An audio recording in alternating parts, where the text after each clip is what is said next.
Welcome to beautiful and sunny northern Spain, where Jaguar flew me out to drive this, the 2015 Jaguar F-Type Coupe.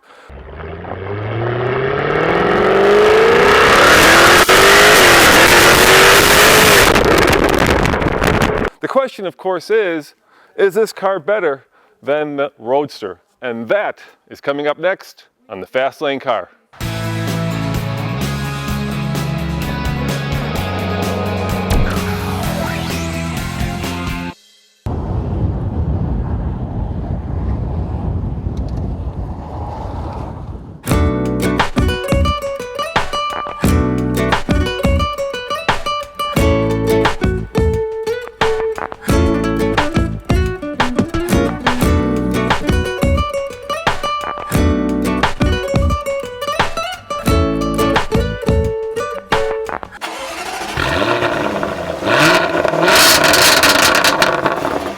So I'm in the supercharged R, which is the top-of-the-line F-Type, and I'm here with Greg Carlos from Motor Week. Say hi. I'm here, hello. He's doing duty as my co-pilot, and this is the top-of-the-line F-Type.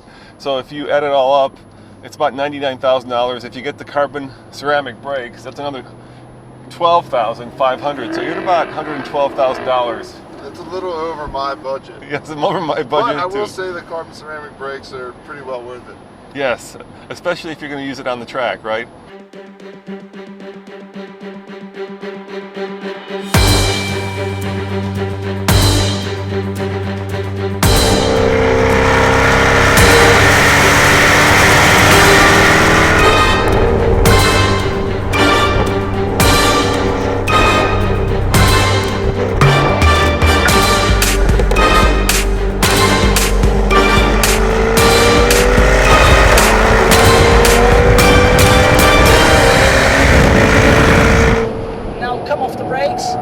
Whoops, and then power. And you had a little bit of the DSC there? Yeah, it intervened, otherwise the back end would have swapped with us. We would have gone the other way. Brake harder for this one, brake harder, and then turn in.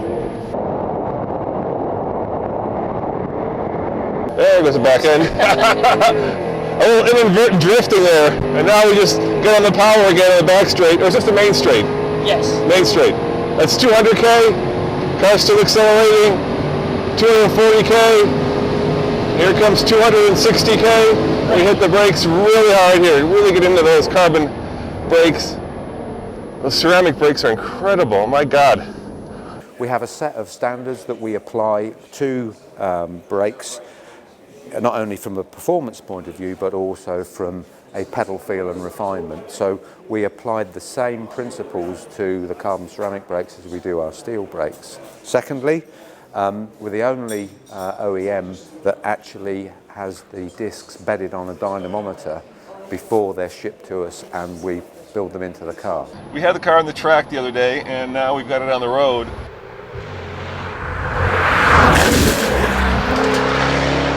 I have to say I'm impressed at how quiet it is. One of these cars where if you get the convertible version, there's a lot of wind noise, there's a lot of road noise, and this one is much more livable. There are 3 engine choices in the new F-Type Coupe. This is a supercharged 6 that puts out 380 horsepower. The top-of-the-line model, that is the supercharged V8 with 550 horsepower. And the great thing about all 3 engines is they all sound terrific. The 6 screams and the 8 growls.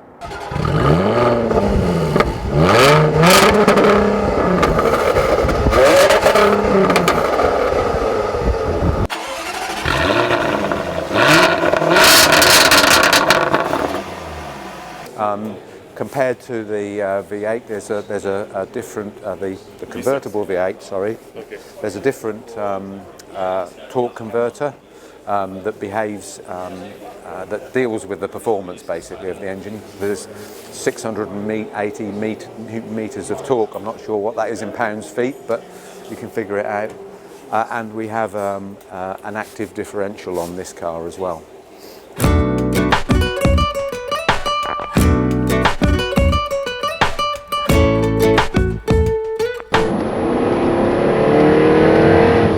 And that's from inside. and it may even be better when you lift off the throttle and you get those snaps and those pops.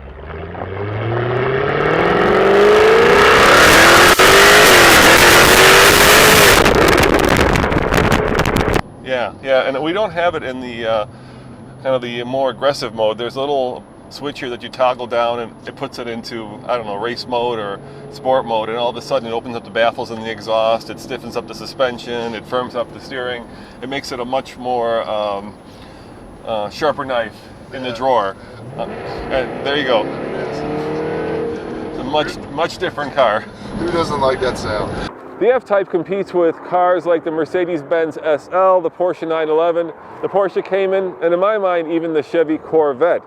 Of course, what sets us apart from all those cars is style. I mean, look at this. It's sex on wheels. There's no other way to say it.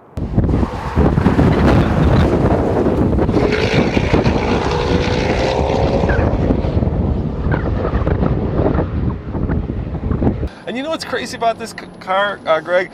I would bet that like 5 or 10 years ago, if you had a car with 550 horsepower, it would almost be undrivable, right? Exactly, yeah, I mean, it's just too much power for pretty much any chassis at that point, but this one seems to handle it extremely well. Yeah, and part of that is, of course, the 20-inch wheels. 20-inch wheels help.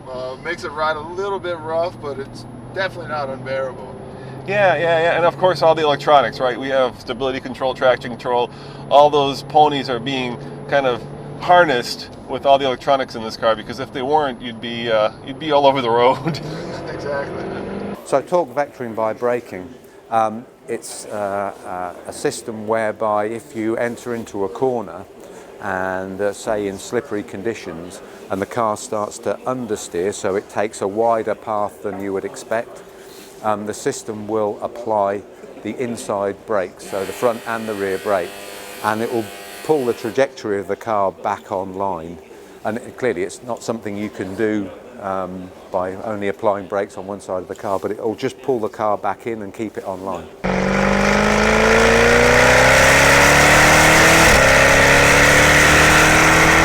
550 horsepower and over 500 pound-foot of torque. That's a lot of ponies to keep in the stable. And to do that, you need some serious technology. And the F-Type has it. It's called torque vectoring by brake. And what the car does is when I'm going around this turn, in order to keep me going around the turn and not straight into this wall, it'll brake the inside wheels, bringing the car around. And when you're really flogging it, like I am right now, you can really feel the car working.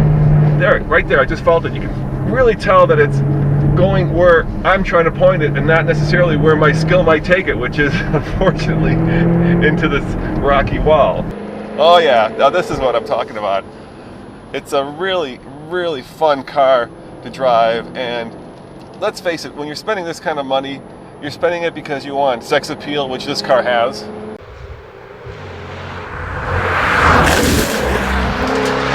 Yep, and then of course you want performance, and this car certainly has that as well. My only question, of course, is which would I get? Would I get the convertible or would I get the coupe? And Jaguar says this is 80% stiffer.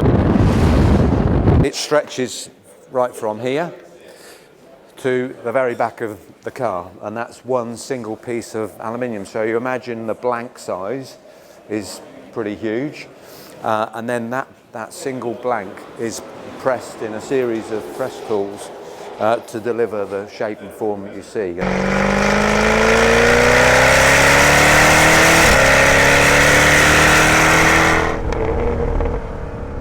Stiffness is a good thing, especially when it comes to flogging the car around like I'm doing right now in these twisties. It just lets you be much more precise. It lets you point the wheels and put them where you want them.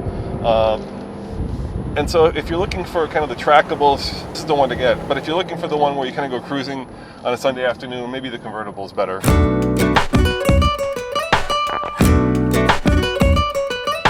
The interior to the coupe version of the F-Type is elegant, stylish, and identical to the convertible.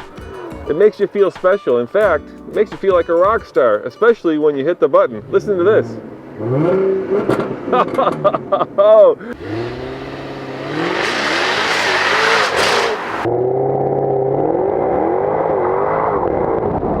Yeah, and I think if you are going to go with the coupe, and we've talked about this a couple times, you almost need that glass roof so you can see out of it. It seems a little bit enclosed and a little bit tight in here without the roof, because you're not getting any sunlight in through the top. So, Yeah, that's a really good point. I mean, this is we're both pretty tall, and it is kind of claustrophobic.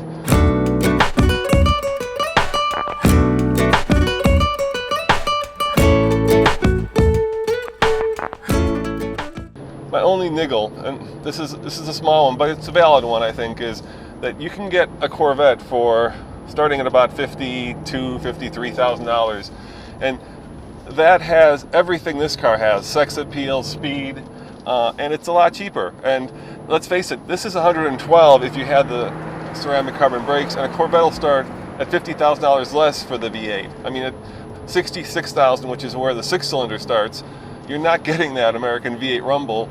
So the question really is, do you want American V8 muscle, or do you want European style and panache?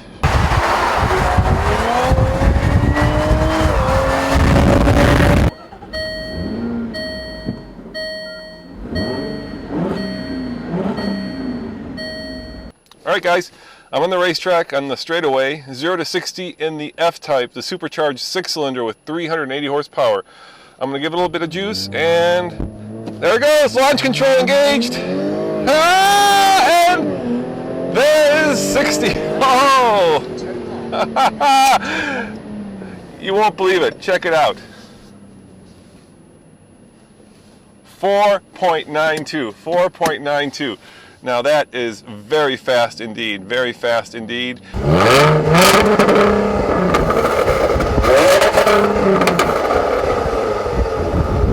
but there is that prestige that comes along with the Jaguar.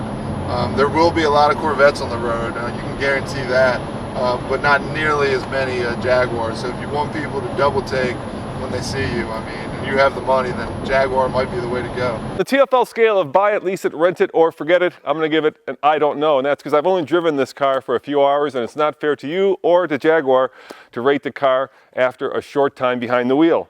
As always, this is Roman reporting for the Fast Lane Car. Check out tflcar.com for more news, views, and reviews. And I've got more Jaguars to drive. See you later.